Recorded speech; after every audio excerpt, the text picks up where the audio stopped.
We're continuing to talk about the 2 million cases of coronavirus now reported in the U.S. Jeff and I are smart, but let's actually talk to a doctor, shall we? Dr. Payal Kohli joins us live. Hello in dark royal blue. We're glad you're here because we are hearing some frankly troubling headlines. So to recap, we're at 2 million cases nationwide. New York, New Jersey, California, and Massachusetts are among the states hit hardest.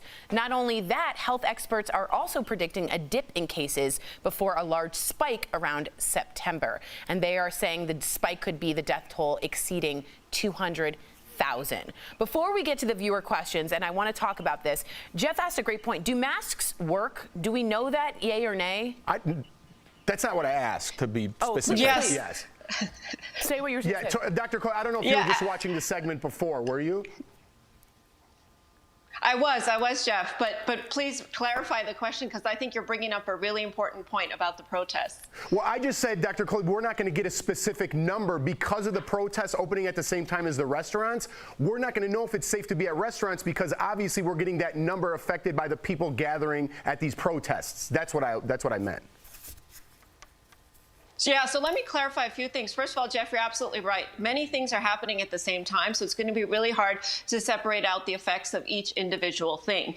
But one thing we can look at, and you made the point that as we're testing more, is that the reason the numbers are going up? That's what President Trump has been saying. And although that's a part of the reason, that's not the entire reason, because one of the metrics that we're looking at also is the number of hospitalizations. And it doesn't matter whether you got tested or not. If you're going to be sick enough to go into the hospital, that tells us about the disease rather than how much we're finding it. And we're seeing that that number is also going up. So hospitalizations is a better reflection of disease activity than necessarily the number of positive tests. But we really have to look at everything together. And Tori, to answer your question, masks actually reduce the transmission of the virus by up to 85%. And that was recently published in the Lancet. So we do have good scientific data about this. That's so helpful to know, and thanks for getting to that. Let's get to viewer questions.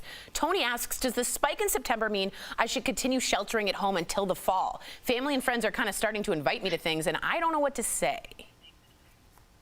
Yeah, this is happening to me too, actually. So let's talk about it. So as a society, I think we actually have to figure out how to live alongside the virus because, you guys, it's not going away till next spring or next summer until we have a vaccine. So on one end of the spectrum is to just say, you know, forget it, I'm getting out there and doing my thing. That's what we did in February and March, and that led us to the shutdown. So that's not what we want to do again. On the other end of the spectrum is to shelter in place indefinitely, and that's not possible either. So what I would say is to try to find ways to safely expand your quarantine bubble.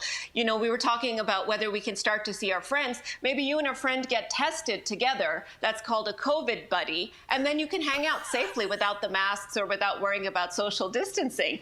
Or you have an outdoor party and you maintain social distancing and wear those masks and try not to share food. So there are creative ways for us to get back to our lives and live alongside this virus. Smart, smart, smart. Would you be my COVID buddy? Sure. All right. Let's do it. It's a deal. Thank you. I would love, oh, I thought you were asking me. Oh my goodness. What about me? I was. Oh, I'll have to call Al. She has to call Al. Doc, thank you so much. I hope you'll be back tomorrow. Apologies again. If you have a question about coronavirus you want answered by Dr. Kohli, just write us on social media or email info@dailyblastlive.com. There's no panic, just prevention and precautions and COVID buddies with the doctor.